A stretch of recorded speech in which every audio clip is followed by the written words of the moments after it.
Australia. Shout out to all my friends in Australia.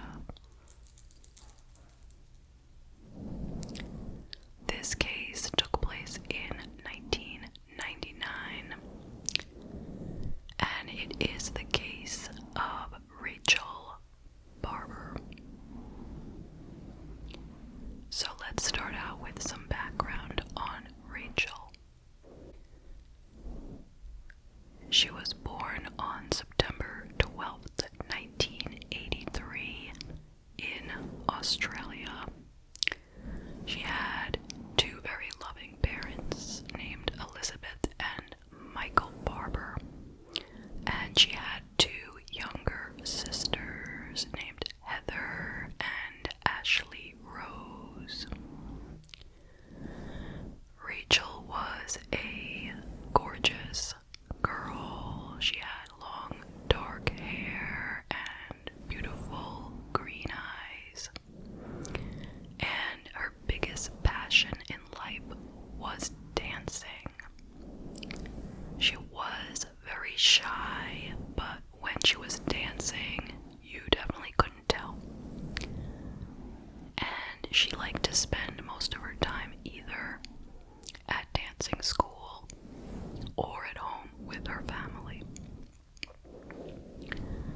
When she was 9 years old, Rachel and her family moved to Mont Albert, which is a suburb of, I don't want to mispronounce this, I want to say Melbourne, but I understand it's pronounced Melbourne.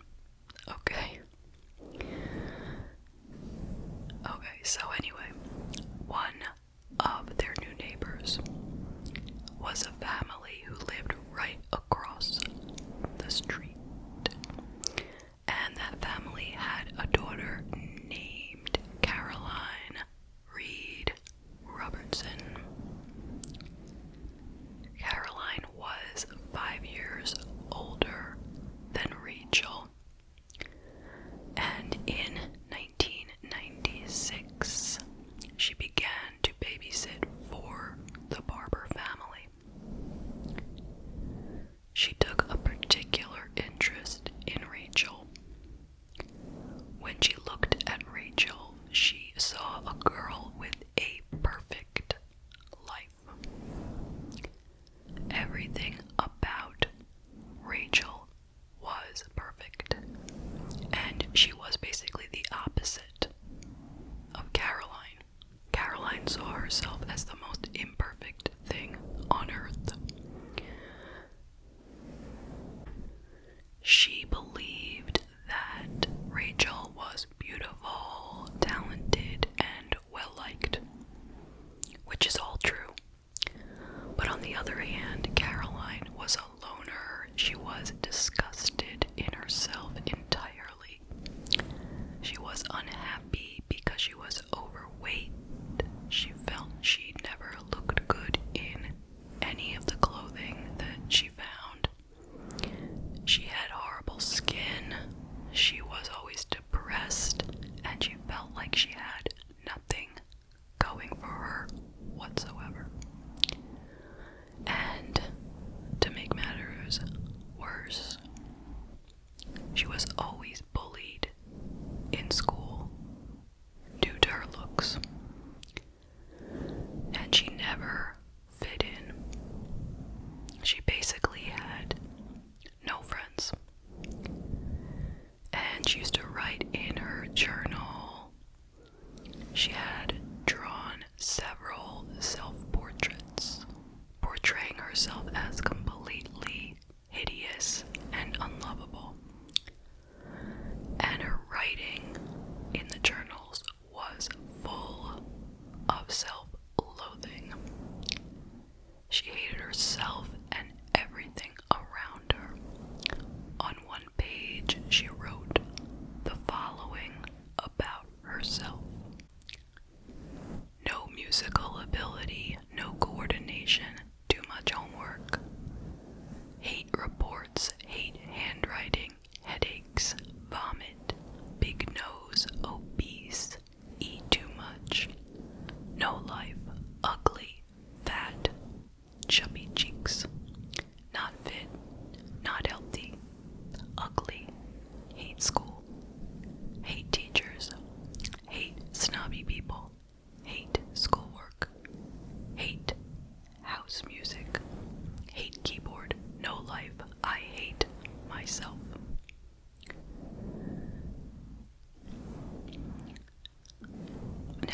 she stopped babysitting for the Barber family, she continued to stay in contact, a little bit at least, with Rachel. In 1998, when Rachel was 15, she was accepted into the Dance Factory studio in Richmond, which was 7 miles away from her home. And this was an excellent school. I believe it was regular school in addition to dancing, but I could be wrong. It sounds like it was, because it was all day, every day. So anyway, she was accepted to that school and she began to attend. She was very happy to go there because she saw dance as her future. At this school, one of her classmates was Emmanuel Corella. Everyone called him Manny. And they hit it off and they began a relationship. Everyone used to call them Romeo and Juliet. At this time, Caroline had gotten a job for a mobile phone service provider, and she was still extremely miserable. In 1999, so the next year, Caroline approached Rachel's parents and asked them if she would be allowed to take photos of Rachel for a project that she was working on. And her parents didn't think anything of it. I mean, why not? So they allowed it. And then later that same year, she asked one of the younger daughters, one of Rachel's sisters, for Rachel's birth date. And later she tried to obtain a copy of Rachel's birth certificate. On the night of Sunday, February 28th, 1999, Rachel was 15 at that time, and Caroline was about 20, 19 or 20. So Caroline called up Rachel twice on the phone that night, once at 5:24 p.m., and they spoke for about 15 minutes. And then at 5:45 for about 29 minutes. Caroline had invited Rachel to participate in a psychology study that she was doing, and in return, Rachel would get $100 and free clothing. But she told Rachel, "You cannot tell anyone about this because it is a, private study right now. It is a secret. So, once the results are made public, then you can tell people, but right now you can't tell anyone." So Rachel agreed. I mean, why not? This was her old babysitter, her neighbor, or she had been her neighbor. Caroline was no longer living across the street. She had moved to her own apartment not too far away. So Rachel agreed to meet up with Caroline the next day after dance class.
at lunch, she stopped in with Manny at a shoe store, and there was a pair of shoes that she really wanted but couldn't afford in the past.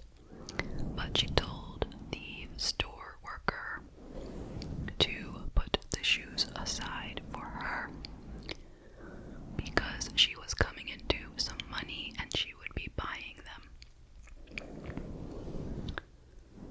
So they went back to school, they finished up, the school day ended, and Rachel parted ways with the rest of the kids. When they went to go get their tram, she went to a different tram. Now, at 6:15, Rachel's dad went to pick her up at the agreed upon location, and she was not there. So he spoke to her mother on the phone and said she wasn't there, and did she know anything? And she didn't. And the mother began calling around, speaking to her friends, speaking to her classmates.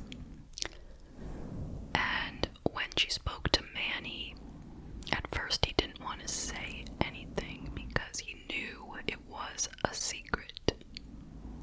But ultimately he told Rachel's mom that she had said she had a job to do that night, which would pay a lot of money.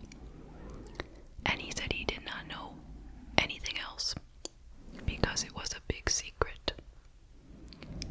And, he told the mother what Rachel had said, that she was working for an old friend, a female. And her mom had no idea who that could possibly be whatsoever.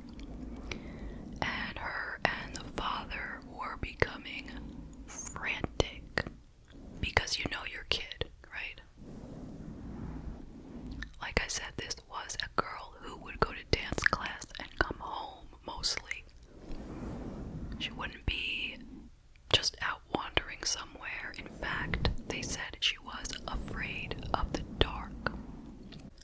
So, of course, the parents tried to report it to the police after she was only missing for a very short time. Like an hour or so, and they were like, alright, listen, this happens lots of times. Teenagers are a little bit late for whatever reason. She will show up. It's hardly been any time at all. We can't do anything. And they, of course, were not satisfied. They weren't going to just sit there.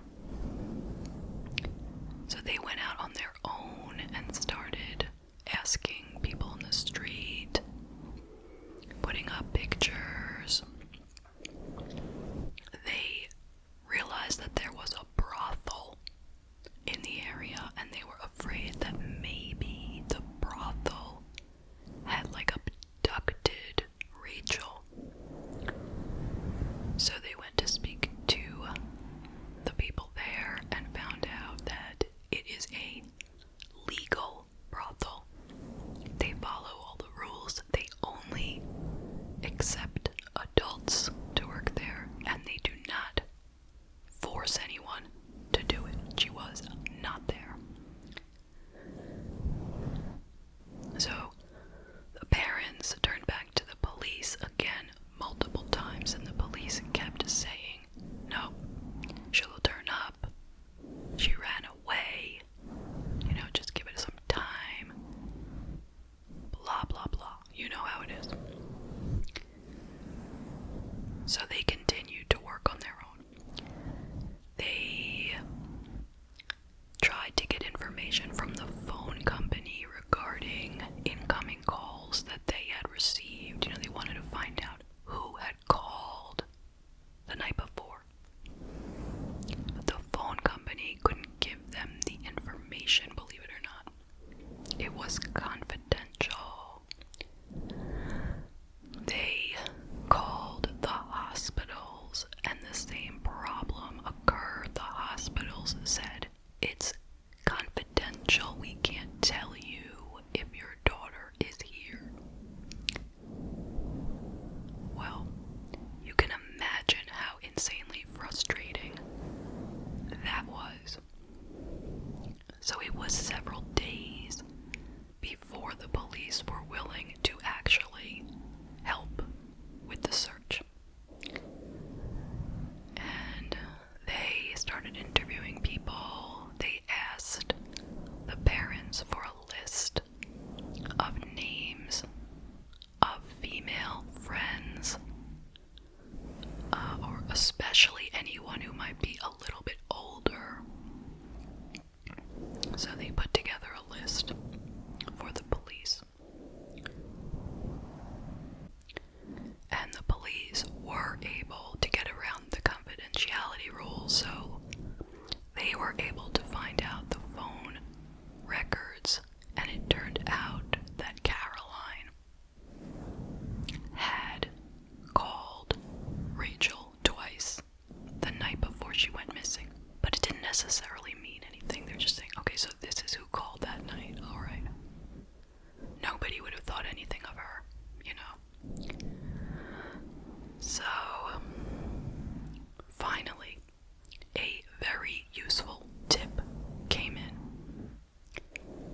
Someone had seen Rachel at a tram stop in a different town. The town was called Pragrand.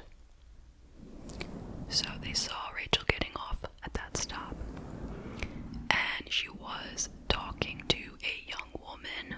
They were talking happily, like nothing was wrong, you know, very comfortable conversation. Now this person with the tip, she went to the police station and she had sketch artists draw up what this woman looked like.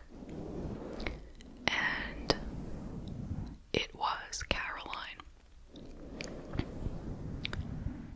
Finally, on March 12th, the police were able to find Caroline at her apartment, which happened to be in the town of Pragrand, the same town where Rachel was seen getting off the tram. So, they knocked on her door, no answer. They got their way in somehow, and she was laying face down on the floor. Caroline was. She had epilepsy, and she had just had a seizure and was passed out. So they took her to the hospital for treatment. In the meanwhile, they searched her apartment, and they found bags of clothing that was not in Caroline's size, but rather was in Rachel's size. They also found an application for a copy of the birth certificate of Rachel Barber. They found an application for a bank loan for $10,000. They did not find Rachel or any signs of blood or anything like that.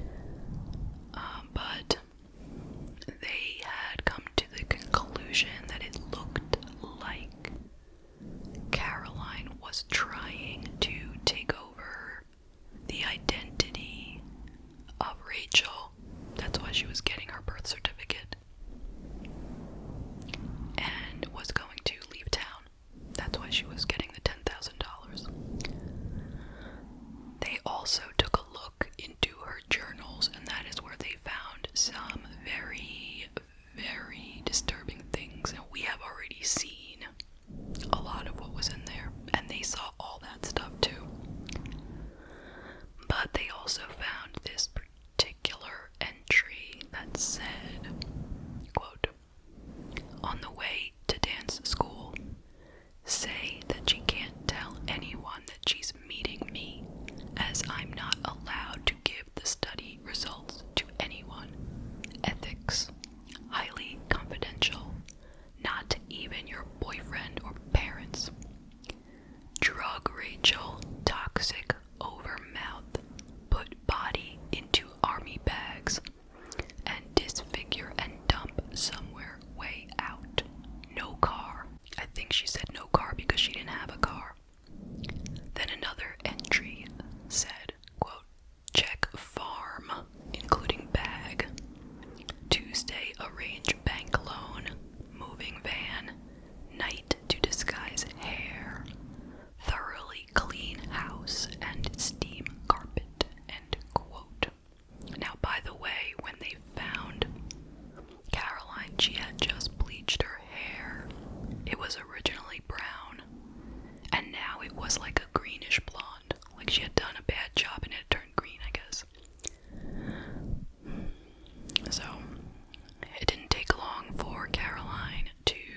she strangled Rachel to death with a telephone cord.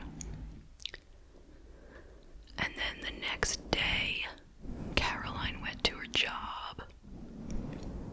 People noticed that she was very withdrawn. And she said she wasn't feeling well, so halfway through the day, a colleague drove her home. And she called out sick for the next few days. And she had kept Rachel's body in a wardrobe for 2 days.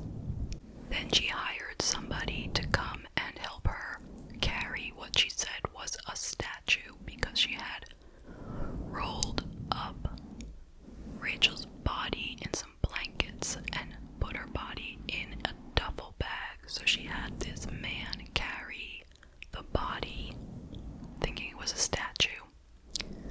And then he drove them to her father's farm, Caroline's father's farm, which was in Kilmore. That's the name of the town. It was a rural town.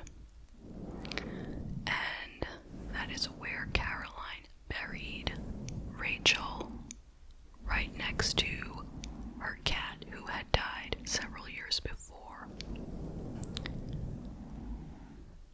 So after hearing all this, Caroline was charged with murder, and she was held in prison until trial. While she was awaiting trial, she was diagnosed with a personality disorder. In October of 2000, she pleaded guilty to Rachel's murder. She described herself as a, quote, nobody, and wanted to be somebody else, somebody better. She had become obsessed with Rachel because she felt Rachel was perfect and exactly who she wanted to be. A forensic psychiatrist said that Caroline was profoundly disturbed, but not legally insane. She knew what she was doing. The psychiatrist said, quote, "It is possible that she thought she could somehow reinvent herself in the image of the victim," end quote.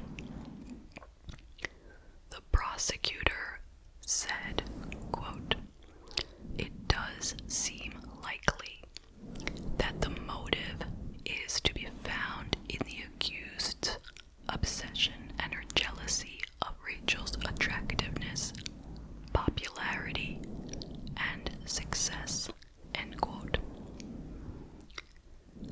The judge called her a, quote, "real danger to anyone who may become the unfortunate subject of her fixation," end quote. Caroline was sentenced to 20 years in prison with a minimum of 14 and a half years.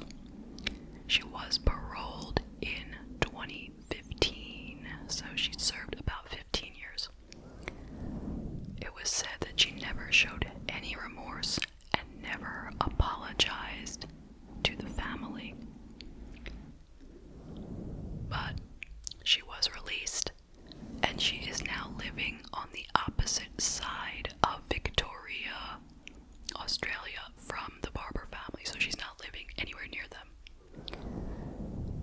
During her time in prison, she changed her appearance, and Rachel's mother said that she wouldn't even have recognized her if she didn't know it was Caroline.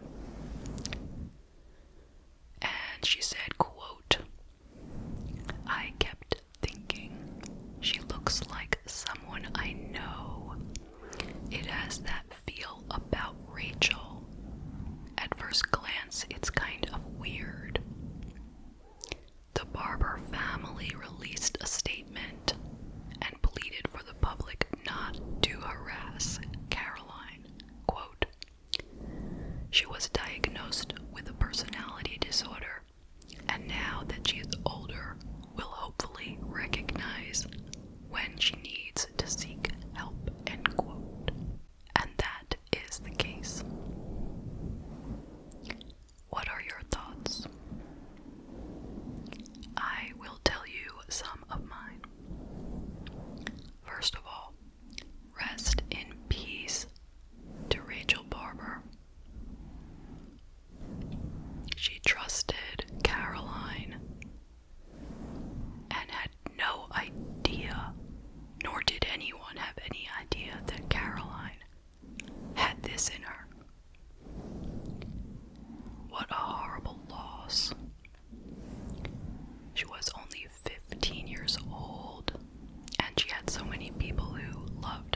especially her parents and sisters.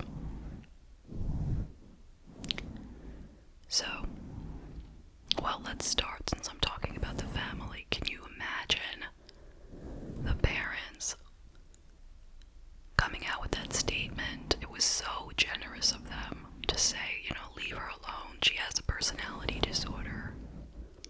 Let her live her life. Hopefully she'll be okay. That's basically what they said. I mean, that was really something, I have to say. I'm sure I could never be that big of a person. So, kudos to them. But I guess, it helps them to move forward if they don't hang on to, like, a lot of hatred, right? So, let's talk about Caroline. She thought that Rachel was perfect, right? But of course, nobody is perfect, so that was her first deluded thought. Nobody is perfect. Nobody's life is perfect. Everyone has their own set of challenges in life. But anyway, Caroline was hugely miserable and thought if she could become Rachel, then her life would be just as perfect as Rachel's had been. And it makes no sense.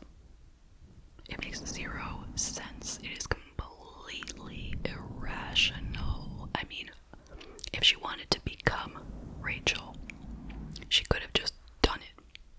Go out, do whatever you want to do. It's your life,